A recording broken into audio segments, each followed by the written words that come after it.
Barron Trump's question, "Is America dying?" The evening shadows stretched long across the mahogany-paneled study as Barron Trump stood hesitantly at the threshold. His tall, lanky frame seemed to absorb the warm golden light from the antique desk lamp that illuminated his father's workspace. Donald Trump sat surrounded by stacks of documents, his brow furrowed in concentration, unaware of his son's presence. Barron shifted his weight from one foot to the other, uncharacteristically anxious. At 17, he had grown into a thoughtful young man, observant and introspective, often preferring quiet contemplation to the chaotic spotlight that had followed his family for as long as he could remember. "Dad!" His voice emerged softer than intended, barely audible above the gentle rustle of papers and the faint ticking of the grandfather clock in the corner. Donald glanced up, distracted at first, but his expression immediately softened when he saw his youngest son. Something in Barron's demeanor, the slight slump of his shoulders, the troubled look in his eyes, caused the former president to set aside his work entirely. "Barron," he said warmly, gesturing toward the leather chair opposite his desk. "Everything all right, son?" Barron hesitated, then stepped fully into the room. The question that had been weighing on him for weeks, perhaps months, felt suddenly too heavy to articulate.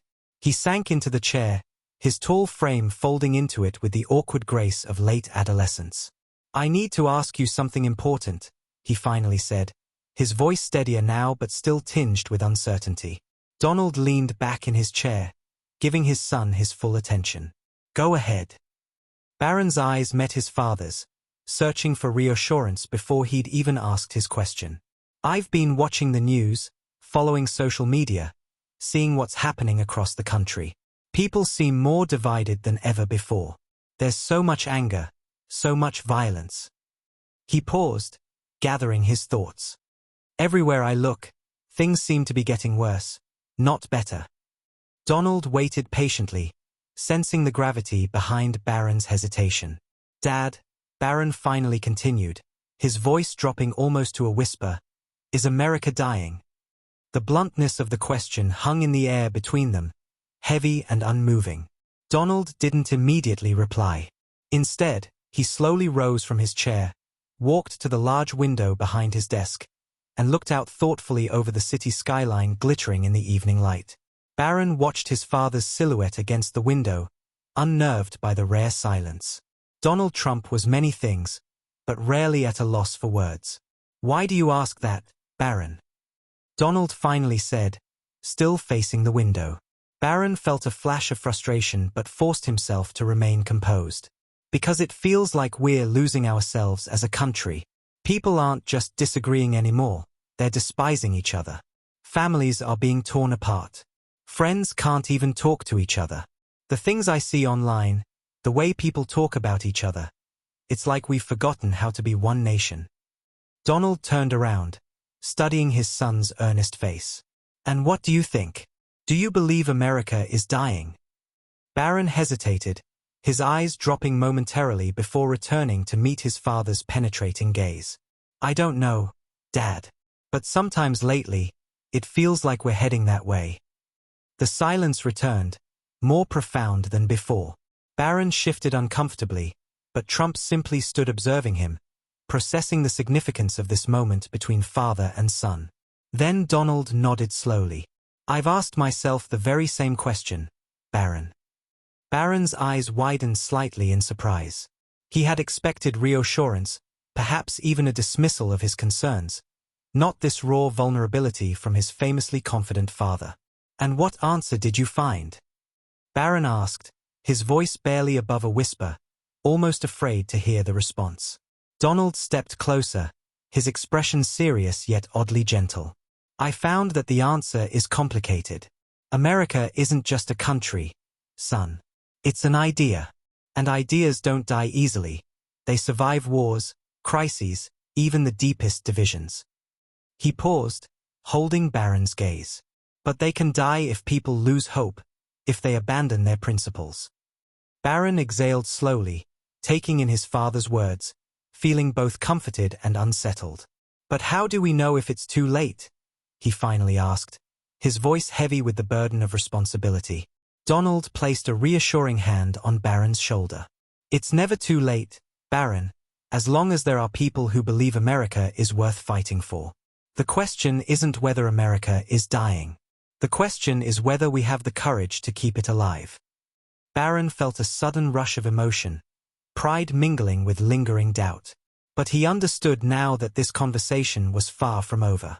There was more he needed to ask, and even more his father still had left unsaid. You know, Donald continued, settling back into his chair, America has been tested many times before. People have thought the nation was dying again and again, during wars, economic crises, cultural upheavals. Each generation has felt like their moment was the end of everything. But we're still here. Barron listened carefully, leaning slightly forward. America isn't dying, but it is changing. And change can feel like dying, especially when it's rapid or unexpected. Donald's voice had taken on a reflective quality, more contemplative than many would expect from him. The America I grew up in was different from the America you're seeing. And the America you'll know as an adult will be different from today's. Change isn't always easy. Sometimes it brings pain and confusion. People fear what they don't understand, and lately, there's a lot that's hard to understand. Barron nodded slowly, absorbing his father's words. But if it's just change, why are so many people so angry? Donald sighed softly. Because they're scared, Barron. They fear losing what they know, the values, the traditions, the identity that made them feel safe and strong. When people feel threatened, they either fight or run away. And right now, many people choose to fight because they don't see a place to run to. Barron considered this quietly, his mind racing with conflicting voices and ideas he'd encountered. At school, online, from friends. A world that seemed constantly at odds with itself. Donald noticed his son's internal struggle and leaned forward, resting his elbows on his knees. Let me ask you something, Barron. Do you think America's strength comes from always getting it right, or from the fact that when we get it wrong, we fight to make it right again? Barron hesitated for just a moment, then answered honestly. Maybe the second. Donald nodded with a faint smile. Exactly. America's power isn't that it never stumbles. It's that even after falling, it finds a way to stand again, wiser and stronger than before. That's the difference between dying and growing. Barron seemed slightly reassured, but the complexity of it all still troubled him. His father leaned even closer, voice lowering to a gentle, serious tone. Sometimes it's easy to lose faith in your country. Sometimes it's even easier to lose faith in people. But the real danger isn't questioning America's future. The real danger is giving up on it. Barron met his father's gaze. Have you ever felt like giving up? For the briefest second, something flickered in Donald's eyes, a flash of vulnerability rarely seen by the public. Many times, he admitted quietly. More times than I let people know. Barron waited, expectant, the room so quiet they could hear each other's breathing. But then I remember why I started fighting in the first place, Trump said softly. For you. For your future. For the country that gave our family everything. No matter how bleak things seem, that always brings me back. Barron felt something shift inside him, a sense of clarity beginning to take hold. But he still had questions, deeper ones, tougher ones. Dad, he finally asked, almost in a whisper, do you think people can ever stop hating each other? Donald's expression softened even more. People will always disagree, Barron. But hate, that's different. Hate thrives where there's no hope. It grows when we stop listening. The only way to defeat hate is by proving there's something better worth believing in. He paused, choosing his next words carefully. And maybe that's your job, Barron. Maybe that's what your generation has to do. You have to show the country, and the world, what's possible when we choose to listen, even when we disagree. Barron sat quietly, absorbing the depth of his father's words. But before he could respond, the door to the study slowly opened, drawing both their attention. Standing there was Melania, her expression soft yet thoughtful, clearly indicating she had overheard part of their intimate conversation. There was something gentle and calming about her presence, and yet she carried with her the quiet strength that had always defined her in private. Sorry, she said softly. I didn't mean to interrupt, but I couldn't help overhearing. Barron looked at his mother, sensing her unspoken emotions. Mom, do you think America is dying? Melania moved gracefully into the room and settled into a chair near them. Her eyes briefly met Donald's. A silent exchange of understanding passed between them. She then turned her full attention to her son, her voice steady but gentle. No, Barron. America isn't dying. It's hurting. And when people hurt, they sometimes forget who they are. She glanced briefly at her husband, then back at Barron. I came here from a different country, a place where freedom wasn't always guaranteed. What I saw in America was hope, not perfection, but the possibility of something better. She paused, collecting her thoughts. The pain America feels now is real. People are angry, afraid, and divided. But pain can teach us. It can show us where we need to grow. Barron absorbed this, still uncertain but deeply thoughtful. But it feels like everyone is yelling. It feels like nobody wants to listen. Melania nodded slowly. When your heart hurts, it's hard to hear. And right now, America's heart is wounded. But hearts heal, Barron. They always heal if given enough care, time, and courage. Donald watched silently, deeply moved by Melania's words. It was a side of her that the public rarely saw, the depth of empathy and wisdom she held quietly behind her elegant exterior. Melania leaned closer to Barron. You asked if America is dying, but what you're really asking is if there's still reason to hope. And my answer is always yes. America's strength isn't just in its laws or its economy, but in its ability to renew itself, like spring after winter. Barron looked from his mother to his father, sensing a unified message but needing to push just a little further. Then what should I do? What can I do? Donald spoke quietly but firmly. You become someone who refuses to let hope die. You become someone who reminds people what we're capable of, even when everyone else has forgotten. Melania nodded in agreement, adding gently, and you become someone who listens, even to those you don't agree with. Understanding doesn't mean giving up who you are. It means seeing others clearly enough to build something better. Barron fell silent, considering his parents' words. The conversation had grown far deeper and more meaningful than he'd expected. It felt like they had crossed into something powerful, something that mattered not just to him but to the future itself. Before he could ask another question, there was a quiet knock at the door, hesitant, almost apologetic. All eyes turned toward the doorway.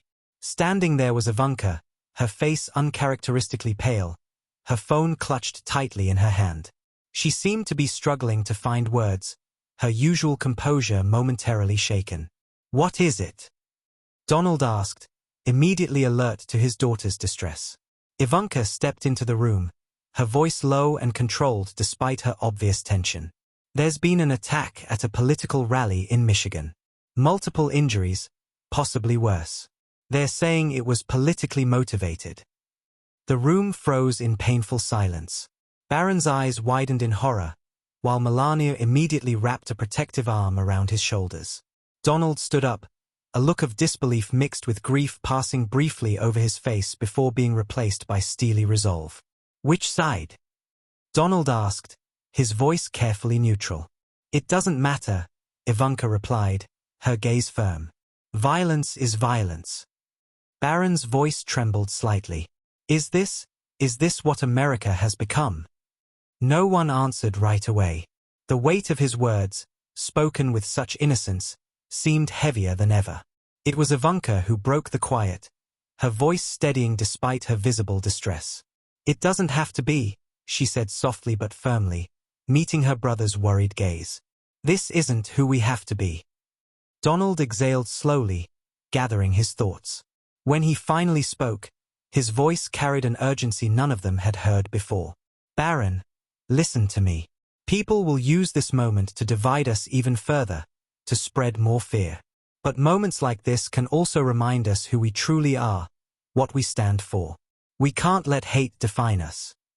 Barron shook his head slightly, struggling to comprehend. But how do we fix this? It feels too big, too broken. Ivanka gently touched his shoulder. We fix it by deciding not to break each other. This will either be the moment America wakes up or the moment we fall apart.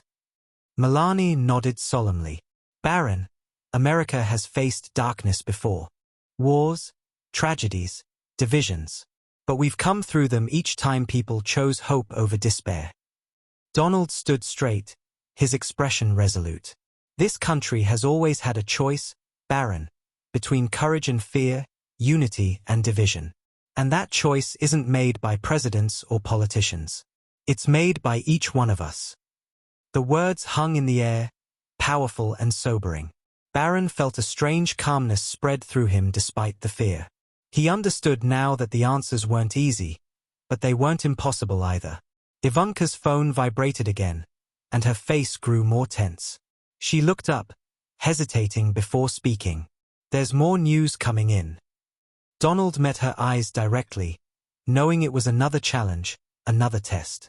Tell us. Ivanka's voice dropped to almost a whisper. They're asking you to address the nation, Dad. They want you to speak to the country. Barron's heart quickened.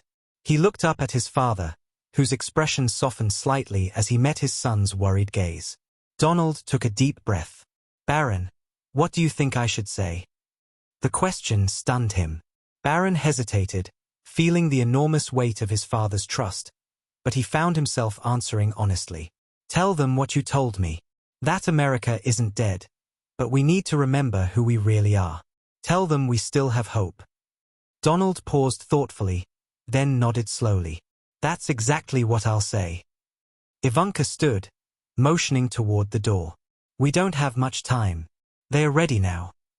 Donald looked back at his family, his eyes lingering on Barron. Whatever happens, remember, hope always has the last word.